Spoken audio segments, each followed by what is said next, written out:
है कि जो ट्विटर फेसबुक वाले नेता हैं जो सिर्फ घर में बैठ के ट्वीट करते हैं, जो 5 साल कभी फील्ड में नहीं आते हैं, जो सिर्फ वोट की राजनीति करते हैं, उनको भी ऐसी राजनीति की जरूरत है। लेकिन मैं गलत था। मैं समझता हूं हमारी ताकत भीम आर्मी आजाद समाज पार्टी के लाखों कार्यकर्ता हैं जिन्होंने सरकार से मोर्चा लिया और विपक्षी भूमिका अदा की। कोई मामला हो, किसानों का हो, कोई नेता हो किसी पार्टी का, चाहे आज वो विकल्प के रूप में हो, कुछ भी हो, किसी को आपने सड़क पे नहीं देखा होगा।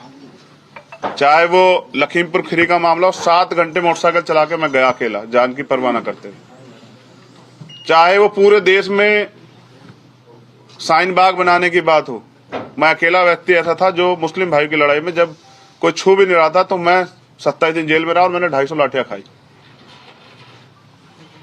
ये सारी चीजें संघर्ष की हैं, लेकिन कभी मैंने स्वाभिमान से समझौता नहीं किया और मैं आज भी समझौता नहीं करूंगा। हमने तय किया है कि आजाद समाज पार्टी अपने बलबूते जो उन्होंने आज तक काम किया है, उस काम के बलबूते जिसकी लड़ाई आज तक उन्होंने लड़ी है, उन माओं के, उन बहनों के विश्वास के भरोसे, उन बुजुर्गों के आशीर्वाद के भरोसे और बाबा साहब अम्बेडकर और मान्यवर काशीराम साहब की विचारधारा के भरोसे उत्तर प्रदेश में चुनाव में जाएगी। और मैं एक युवा हूं, अगर आज मैं डर जाता हूं, स्थापित नेताओं के सामने घुटने टेक देता हूं, तो मैं समझता हूं कल कोई गरीब युवा हिम्मत नहीं दिखा पाएगा, वो हौसला नहीं कर पाएगा कि वो परिवर्तन के लिए लड़े और वो तमाम तरह की ताकतों के खिलाफ खड़ा होकर अपने देश के बारे में सोचे। आज सबको सिर्फ सत्ता से मतलब है, लेकिन हमारी लड़ाई कभी सत्ता की रही नहीं। हमारी लड़ाई तो सत्ता के साथ व्यवस्था परिवर्तन की है। और आज जो गठबंधन जो सामाजिक न्याय की बात कर रहा है वो कितना खोखला है, बिना दलितों की बात आप अच्छी तरह जानते हैं। तो हम ये समझते हैं, क्योंकि पिछले 2 महीने में हमारे साथ छल हुआ, हम राजनीति को समझ नहीं पाए, क्योंकि हम नए लोग हैं, ईमानदार लोग हैं। हमारे लिए राजनीति इसी तरह की चीजें थी जिस तरह हम सामाजिक आंदोलन चलाते थे। कुछ लोगों के लिए ये हंसी का विषय भी होगा कि भाई चंद्रशेखर को उन्होंने बेवकूफ बना दिया, किसी और ने बेवकूफ बना दिया। मैं समझता हूं मेरे जैसे लाखों चंद्रशेखर इस देश में तमाम तरह की गुलामी, बेबसी के शिकार, और वो परिवर्तन करना चाहते हैं, बस उनको अवसर की तलाश। तो आज मैं आप सबके माध्यम से उत्तर प्रदेश की महान जनता से और बहुजन समाज की माताओं, बहनों, बुजुर्गों और नौजवान साथियों से कहता हूं कि हम युवा हैं, बदलाव कर सकते हैं, लेकिन स्वाभिमान सम्मान समझौता नहीं करेंगे। एक लिस्ट जो है, क्योंकि इस तमाम तरह के छल में तैयारी करने का कम मौका मिला, मैं एक लिस्ट जो है जिनको प्रत्याशियों को हम लड़ाएंगे उनकी लिस्ट आपके सामने जारी कर रहा हूं। उसके बाद चरणबद्ध जो है हम अपने कार्यकर्ताओं को, साथियों के साथ लेके लिस्टेड बना के जो है अपने चुनाव में उतरेंगे। और मैं वादा कर रहा हूं आप लोगों से, ये वादा मेरा पूरे बहुजन समाज से है कि हम अपनी मेहनत से विकल्प बनेंगे और हम किसी के सहारे नहीं रहेंगे। हम सहारे रहेंगे अपनी मेहनत के, और ना ही हम किसी स्थापित दल, परिवारवाद की राजनीति वालों के आगे झुकेंगे। ना हमने कभी झुकना सीखा, ना हम झुकेंगे। और मैंने इस बार भी मंत्री पद और विधानसभा विधायक के पद को ठोकर मारी है, क्योंकि मेरे लिए दलितों का स्वाभिमान सम्मान, जिन्होंने मुझे इतना बड़ा बनाया, उनकी उसकी रक्षा करना बहुत जरूरी है। अब जो आगे होगा, जैसे आप महाकाव्य में जानते हैं ना कि जब युद्ध होता है तो भाई भी भाई के सामने खड़ा हो जाता है। भाईचारा अपनी जगह है और राजनीतिक हिस्सेदारी अपनी जगह है। मैंने अपने नेता मान्यवर साहब श्री काशीराम से सीखा है कि किसी का वजूद बनाने के चक्कर में अपना वजूद खत्म नहीं करना चाहिए। तो हम मजबूती से लड़ेंगे। मैं सीटों की जानकारी आपको दे देता हूं। मेरे गृह जनपद से नकुड़, रामपुर मनिहारन, देवबंद, सहारनपुर देहात, गंगो, चरथावल, पुरकाजी, मुजफ्फरनगर शहर, धामपुर, नहटोर, हापुड़, नूरपुर, आगरा साउथ, नोएडा, चंदौसी, कुंदरकी, आलापुर, जखनिया, सिरातू, मलियाबाद, पलिया, मुबारकपुर, मोहम्मदाबाद, हरगांव, हस्तिनापुर, जलेसर, एतमादपुर, खुर्जा, मेरठ कैंट, सगड़ी, जयसिंहपुर, तिरवा और माठ, ये विधानसभा कितनी सीटें? टोटल सीटें हैं 33 या 34, कंफ्यूजन एक नाम में हो सकता डबल हो, तो मैंने पढ़ दी पहले। अभी ये मैंने वो घोषणा की जिन पे हम लोग लड़ने के लिए, जिन पे हमसे बात हुई थी, बाद में हमसे छल हुआ, जिन पे हमने तैयारी की थी। लेकिन ऐसा नहीं, भीमार में आजाद समाज पार्टी कार्यकर्ता हर विधानसभा पे, और हमने साबित किया था जब बुलंदशहर उपचुनाव हुआ कि बड़े बड़े दल जो आज अहंकार में हैं वो तीसरे चौथे पांचवें नंबर पे थे, हम तीसरे नंबर पे थे। हमने आज जो कुछ प्राप्त किया है अपनी मेहनत से प्राप्त किया है, खैरात में नहीं प्राप्त किया है। और अगर आज युवाओं के इस लड़ाई में मैं कमजोर पड़ गया ना, मैंने फिर कहा कि फिर कोई सत्ता के आगे लड़ेगा नहीं, फिर कोई भगत सिंह नहीं पैदा होगा, फिर कोई उधम सिंह नहीं पैदा होगा। तो मेरी लड़ाई ईमानदारी की है, मेरी लड़ाई सत्य की है, और सत्य कभी पराजित नहीं हुआ है। मैं ये भी वादा करता हूं कि जब चुनाव के रिजल्ट आएंगे तो आप देखिए आजाद समाज पार्टी अपनी ताकत मेहनत से ये साबित करेगी, और जब सरकार बनाने के लिए किसी को हमारी जरूरत पड़ेगी तब हम भाजपा को रोकने के लिए फिर सबकी मदद करेंगे। लेकिन अहंकार अच्छा नहीं होता है। तो आप यहाँ सब आए, आपका बहुत बहुत धन्यवाद। अब आपका कोई भी क्वेश्चन है तो आप अपने रख सकते हैं। बात कर रहे हैं, आपके साथ किसने धोखा किया और क्या शर्त होता जो आप मंजूर कर पाते, जो आपको लगता है कि धोखा नहीं हुआ, लेकिन आपको नहीं हुआ तो आपको लगता है कि धोखा हुआ? देखिए, मैं समझता हूँ जब आप अपनी बात से पलटते हैं ना तो आप धोखा करते हैं। मैंने कभी नहीं बोला, लेकिन मैं आज बताता हूँ कि मेरे साथ 25 सीटों पे वार्ता हुई थी। इसके पीछे कारण भी बता देता हूं। कारण ये था कि इस उत्तर प्रदेश में अपनी पार्टी रिकॉग्नाइज कराने के लिए आपको कम से कम 14 एमएलए जीतने पड़ेंगे, या फिर आपको 80 लाख वोट चाहिए। तो 14 एमएलए लड़के 14 एमएलए नहीं जीते जाते, इसलिए मेरी पहली वार्ता 25 सीटों पे हुई थी और मुझे विश्वास दिलाया गया था कि आपके साथ धोखा नहीं होगा। आज मैं एक बड़ी लाइन खींचता हूं, मैं कभी इसका जिक्र नहीं करूंगा।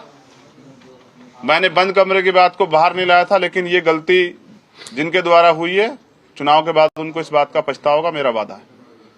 कुल कितनी सीटों पर सभी सीटों पे चुनाव लड़ेंगे। आज शाम के टाइम में हो सकता है आपको कोई बड़ी खबर भी दे दूं, क्योंकि ये तो मैंने घोषणा उनकी की है, जिन सीटों पे मुझे चुनाव लड़ना ही लड़ना, इनको हम नहीं छोड़ने वाले। ये 33 सीटें वो हैं। हाँ। अब आप केवल अकेले ही लड़ेंगे या किसी से गठबंधन? मैंने क्या कहा अब आप केवल कि आज का समय दिया गया था 18 तारीख तक का, जिन नेताजी के पास मैं गया था कि हम उत्तर प्रदेश में भारतीय जनता पार्टी को रोक दे, तो उनके साथ नहीं जा रहे हैं। इस बात की घोषणा मैंने आज कर दी है कि उनके साथ नहीं जा रहे हैं। और अब तो वो अगर 100 सीट देके बुलाएंगे तो भी नहीं जाएंगे, क्योंकि लड़ाई स्वाभिमान सम्मान की। ऐसी खबर छपी है कि भाई की तरह सहायता कर सकते हैं अखिलेश यादव।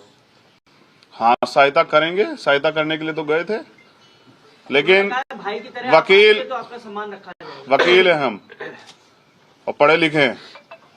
सहयोग की भावना में और तंज की भाषा को समझते हैं। आपने ज्यादातर पश्चिमी उत्तर प्रदेश की सीटों पर घोषणा कर दी है, मगर दादरी और जेवर जैसी अभी विधानसभा रह रही है, तो इसका मैंने क्या कहा कि बाकी सीटों की जानकारी, क्योंकि अगर हो सकता है आज के बाद हमें आप सुनना चाहेंगे तो जरूर देंगे। डिजिटल का दौर है।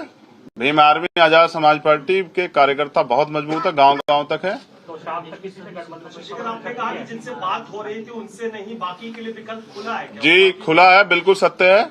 और छोटे छोटे दल अभी 50 की संख्या में मेरे ऑफिस पे बैठे हुए हैं, लेकिन आज मैंने समय दिया था, आपसे बात करनी थी, वो बात क्लियर करनी थी जहां लड़ाई लड़ी गई थी। लेकिन मैं समझता हूं, एक साथी हमारे वहां हैं जिन्होंने कहा कि मैं अपने हिस्से की 2 सीट दे दूंगा।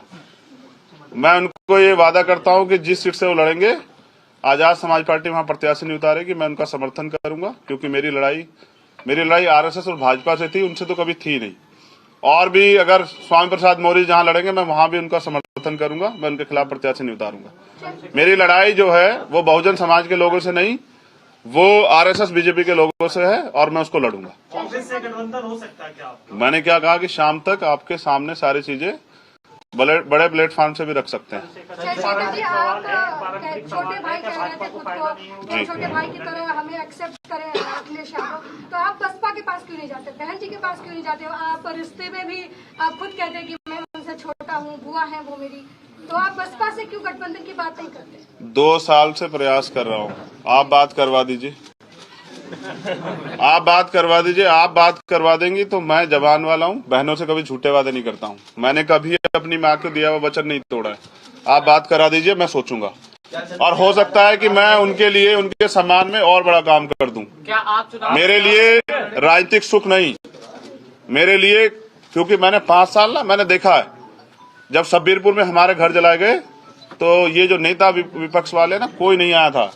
क्या पिछले 5 साल में आपने देखा जो आज मुख्य विपक्ष है किसी दलित के घर जाते उसकी दुख पीड़ा में?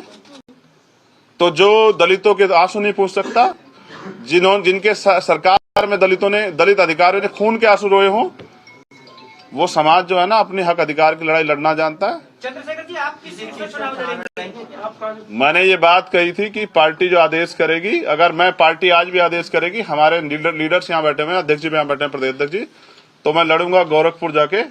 पहले ये था कि एक बड़ा गठबंधन में उसमें ये सहायता थी कि मुझे कम काम करना पड़ता, मैं अपनी सीट पे जाकर लड़ता, लेकिन अब मुझे अपनी लड़ाई अपने साथियों के साथ मिलकर अकेले लड़नी है। तो मैं समझता हूं कि जहां जरूरत मेरी होगी वहां ज्यादा रहूंगा। हम पे उत्तराखंड का भी चुनाव, उत्तराखंड में भी हमारे 8 प्रत्याशी डिक्लेयर हो चुके हैं।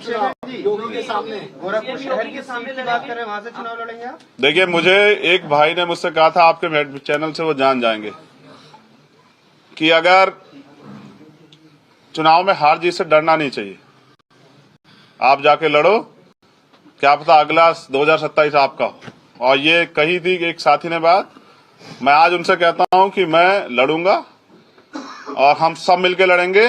दलितों ने लोकतंत्र बचाने के लिए, संविधान बचाने के लिए, ये अन्याय अत्याचार और जिस तरह से पूरे संविधान को खत्म करने का प्रयास किया जा रहा है, बहनों के सम्मान के लिए फैसला लिया था कि हम गठबंधन में जाएंगे। और अब उन्होंने फैसला लिया है कि वो किसी भी कीमत पे, एक चीज मुझसे छूट गई थी, मैं बता दूं कि आपको हमारे टिकटों में देखने को मिलेगा सामाजिक न्याय। जिसकी इतनी संख्या बारी उसकी इतनी हिस्सेदारी आपको देखने को मिलेगा। तो 30% टिकट दलितों को मिलेंगे, जनरल सीट पे भी दलित समाज के लोगों को लड़ाएंगे। दूसरा, उसके बाद 42% से 45% जो पिछड़े वर्ग के लोग हैं उनको टिकट दिए जाएंगे, जिसमें हिंदू धर्म के पिछड़े वर्ग के भी लोग हैं और मुस्लिम धर्म के पिछड़े वर्ग के भी लोग। उसके बाद 5% हम लोग एसटी के लोगों को भी टिकट देंगे, और बाकी जो टिकट हैं वो हमारा जो अन्य धार्मिक अल्पसंख्यक है, मुस्लिम, सिख, बौद्ध, जैन, पारसी, 18% मुस्लिमों को, और बाकी सबको मिला के 23% टिकट हम लोग देने का काम करेंगे। हम सामाजिक न्याय जानते भी हैं और पहचानते भी, और इसी में पैदा हुए हैं। हमारे नेता मान्यवर काशीराम और डॉक्टर अम्बेडकर दोनों हैं। हमने लड़ाई लड़ी है और इतिहास गवाह, दलितों ने कभी इतना इस देश को धोखा दिया, इतना अपमान सहने के बाद, जाति सहने के बाद, और ना ही किसी और को धोखा दिया। जैसे नेताजी ने कल कहा था, एक नेताजी ने, कि ये लड़ाई बहुत लंबी है, राम मनोहर लोहिया जी और बाबा साहब लड़े और मान्यवर काशीराम साहब और नेताजी मिलकर लड़े। तो इस लड़ाई में मैं आपसे जानना चाहता, धोखा किसने दिया था? जब मान्यवर काशीराम जी ने मुलायम सिंह जी को मुख्यमंत्री बनाया तो धोखा किसने दिया? क्या आप मुझे बता देंगे? तो हमारे चरित्र में धोखा नहीं है, हमने धोखा ना दिया ना देंगे।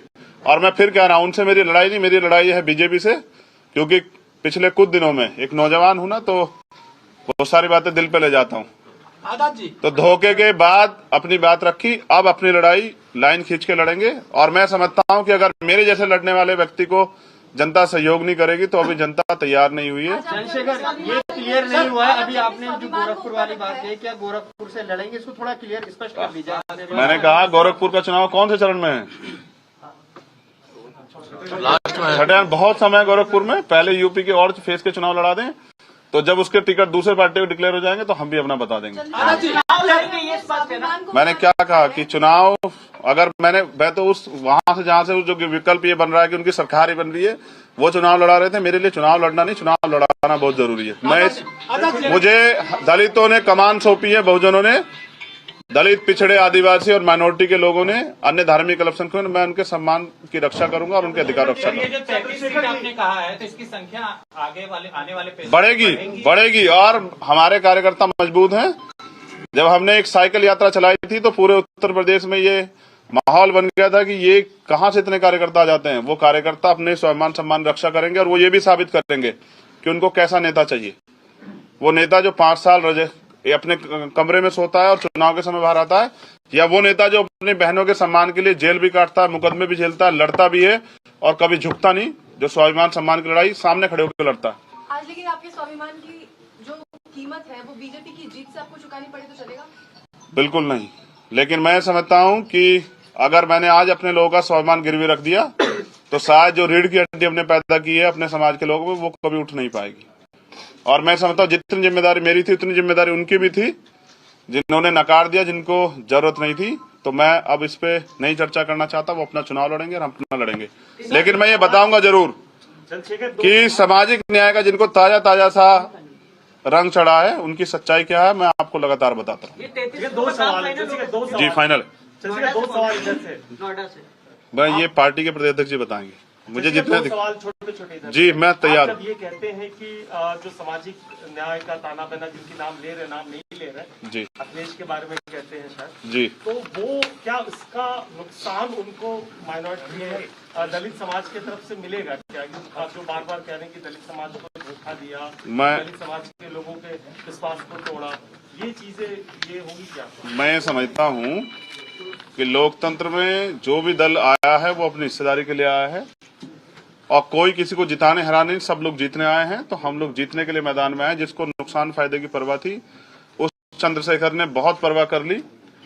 इतना झुकाव तो चंद्रशेखर ने तब भी नहीं लिया जब उसके जीवन पे भी जो है ना, जीवन रक्षा पे भी बात आई थी, तब भी उसने इतना झुकाव नहीं लिया। ये लड़ाई सिर्फ जो है लोकतंत्र बचाने की और उत्तर प्रदेश बचाने की थी, क्योंकि नेताजी चुनाव के बाद अगर सरकार नहीं बनेगी तो लगा के ईवीएम पे आरोप, घर में बैठ जाएंगे सारे नेता। सड़क पे सिर्फ चंद्रशेखर आजाद दिखाई देगा अगले 5 साल भी आपको। जब अखिलेश यादव से पूछा गया कि गठबंधन में उन्होंने 2 सीटें, उन्होंने आरोप आप पर लगाया, जब 2 सीटों की देने की बात हुई तो वो किसी से फोन पर बात करने के लिए गए और उसके बाद उन्होंने मना कर दिया। वो आप ही पर कह रहे हैं, किससे बात हुई थी आपकी तब? देखिए यही तो पीड़ा है कि जब आदमी व्यक्ति की पहचान नहीं कर पाता तो फिर उसका खामियाजा भुगतना पड़ता है। अभी जो लोग उनके पास आए वो पहले कौन से दल में थे? मैं ये समझता हूं कि हमारे यहाँ लोकतंत्र है और हमारे यहाँ फैसले भीम आर्मी की टीम लेती है। आजाद समाज पार्टी हमारा राजनीतिक दल है, लेकिन हमारी असली ताकत भीम आर्मी है और हम जो भी फैसला लेते हैं, देखिए आप भी अगर मेरे पास आए किसी प्रस्ताव को लेके और उस प्रस्ताव से ऊपर नीचे कहीं बात होगी तो क्या आप अपने आप फैसला ले लेंगे? मैंने फैसला इसलिए लिया क्योंकि मुझे पूछना था, जिस प्रस्ताव पे मैं गया था उस प्रस्ताव को वहां खत्म कर दिया गया। एक नया प्रस्ताव आया तो मुझे पूछना था उन लोगों से जो हमारे लीडर्स हैं भीम आर्मी के कि भाई अब हमारा ये प्रस्ताव है, हमें क्या निर्णय लेना है। और जब उन्होंने कहा कि आपको अपने स्वाभिमान सम्मान की रक्षा करनी है तो मैंने मना कर दिया कि मेरे लिए विधायक और मंत्री पद का कोई पद मायने नहीं रखता, मैं इसको ठोकर मारता हूँ। अब हम लड़ाई अपने बलबूते लड़ेंगे। धन्यवाद। और मैंने समझ दिया था सर। बीजेपी वाले आजकल खाना खा रहे दलितों के यहाँ जाकर के, कैसे देखते हैं उस पूरी प्रक्रिया को? तो आज भी वो दलितों को अछूत मानते हैं और बर्तन तो अपने ले जाते हैं, गिलास भी ले जाते हैं, प्लेट भी ले जाते हैं, सब कुछ अपना ले जाते हैं। और ये वही बीजेपी के लोग हैं ना जिन्होंने हमारी बहन को रात को 2:30 बजे जला दिया था, उसके परिवार को भी नहीं मिलने दिया। ये भी बीजेपी के लोग की बात कर रहे हो क्या? मैं इन्हीं के खिलाफ तो हूँ, इसीलिए इनसे तो देश को खतरा है। जो आज तक भी समरसता की बात करते, समानता की बात नहीं करते, उन्हीं के खिलाफ तो लड़ाई है। एक सच्चाई आप नहीं देख पा रहे मीडिया के साथियों, प्रधानमंत्री जी 56 इंच के सीने की बात करते हैं, लेकिन सच ये है कि चाइना से आंख नहीं मिला सकते। उसका कारण ये है कि देश चाइना के हाथों बिकने की कगार पे है और इन्होंने पूंजीपतियों के आगे देश को गिरवी रख दिया है। ये चुनाव जो है भारतीय जनता पार्टी आगे क्या बेचेगी इसलिए लड़ रही है। सर अखिलेश जी के पास आप गए थे, उन्होंने कहा था कि हम दलितों की बात करते हैं, उनका विकास करेंगे, उनके अधिकार की बात करते हैं। क्या वो कुछ भटक गए हैं अखिलेश जी दलितों को लेकर? ये मीडिया के साथ ही बैठे, मैं पूछना चाहता हूं क्या पूरे अब तक के मैनिफेस्टो में दलितों के लिए एक कार्य आपने देखा? जितनी बातें आज तक उन्होंने की सभी उस पर क्या एक नीति दलितों के विकास के लिए बताई? तो मैं समझता हूं कि मैं उनपे अब बात नहीं करना चाहता। आप मुझे लगता है उनको और मुझे एक सेकंड, मुझे लगता है आप मेरा उनका झगड़ा करवाना चाहते हैं। मैं उनसे झगड़ा नहीं करना चाहता। सर एक आखिरी सवाल, आपने समाजवादी पार्टी पर बोला, आपने बीजेपी पे बोला जी, कांग्रेस पे खामोश। मैं ये पूछना चाहता हूँ कांग्रेस से गठबंधन हो रहा है नहीं? मैं ये पूछना चाहता हूँ क्या यहाँ कांग्रेस की सरकार है? नहीं, आपका गठबंधन। मैं क्या कह रहा हूँ ये बताइए ना। समाजवादी पार्टी के साथ तो गठबंधन पे आप मुझसे पूछ रहे हैं, मैं क्या कह रहा हूँ? पिछले 3 नहीं हो रहा है। नहीं हो रहा ना नहीं हो रहा है। कांग्रेस से। मैं क्या कह रहा हूँ, बड़ी बात यह है, सर लेकिन बीजेपी को रोकेंगे कैसे इंडिविजुअल? मैं ये पूछना चाहता हूँ, ये जो नेता जो 5 साल घर से नहीं निकले, इनके पास क्या है रोकने के लिए? और अगर आप ये कह रहे हैं तो मैंने उन समाज के लिए काम किया है जो 85% है प्रदेश में। तो मैं अपनी लड़ाई जो मैंने लड़ी है उनसे अपनी हिस्सेदारी के लिए पूछूंगा कि क्या एक गरीब के बेटे को आपकी लड़ाई आगे बढ़ाने का अधिकार नहीं है क्या? उन्होंने मुझे कभी पंचायत चुनाव में निराश नहीं किया और मुझे उम्मीद है मुझे विधानसभा चुनाव में निराश नहीं करेंगे। कांग्रेस से जो बातचीत सभा में आ गए, बेटी भाजपा में है, जो बातचीत हो रही थी, बाप बेटी का कांग्रेस से जो बातचीत हो रही थी जी, मोदी जी सभा में आ गए, बेटी भाजपा में भी है, वो क्या रिश्ता कहलाता है इनका? वो बाप बेटी है, इसमें क्या है? कांग्रेस से जो बातचीत हो रही थी उसका क्या हुआ? चंद्रशेखर जी, इसका जवाब मोदी जी दे सकते हैं। चंद्रशेखर जी, कांग्रेस से जो बातचीत हो रही थी उसका क्या हुआ? टिकट बंटवारे में एक मिनट, क्या कह कांग्रेस रहे से जो बातचीत हो रही थी जी, समाजवादी पार्टी से बातचीत फेल होने के बाद जी, उसका क्या हुआ? क्या उन्होंने भी आपको जितनी आपकी डिमांड थी उसके हिसाब से शेयर नहीं दिया? क्या हुआ? मैं आप बात कर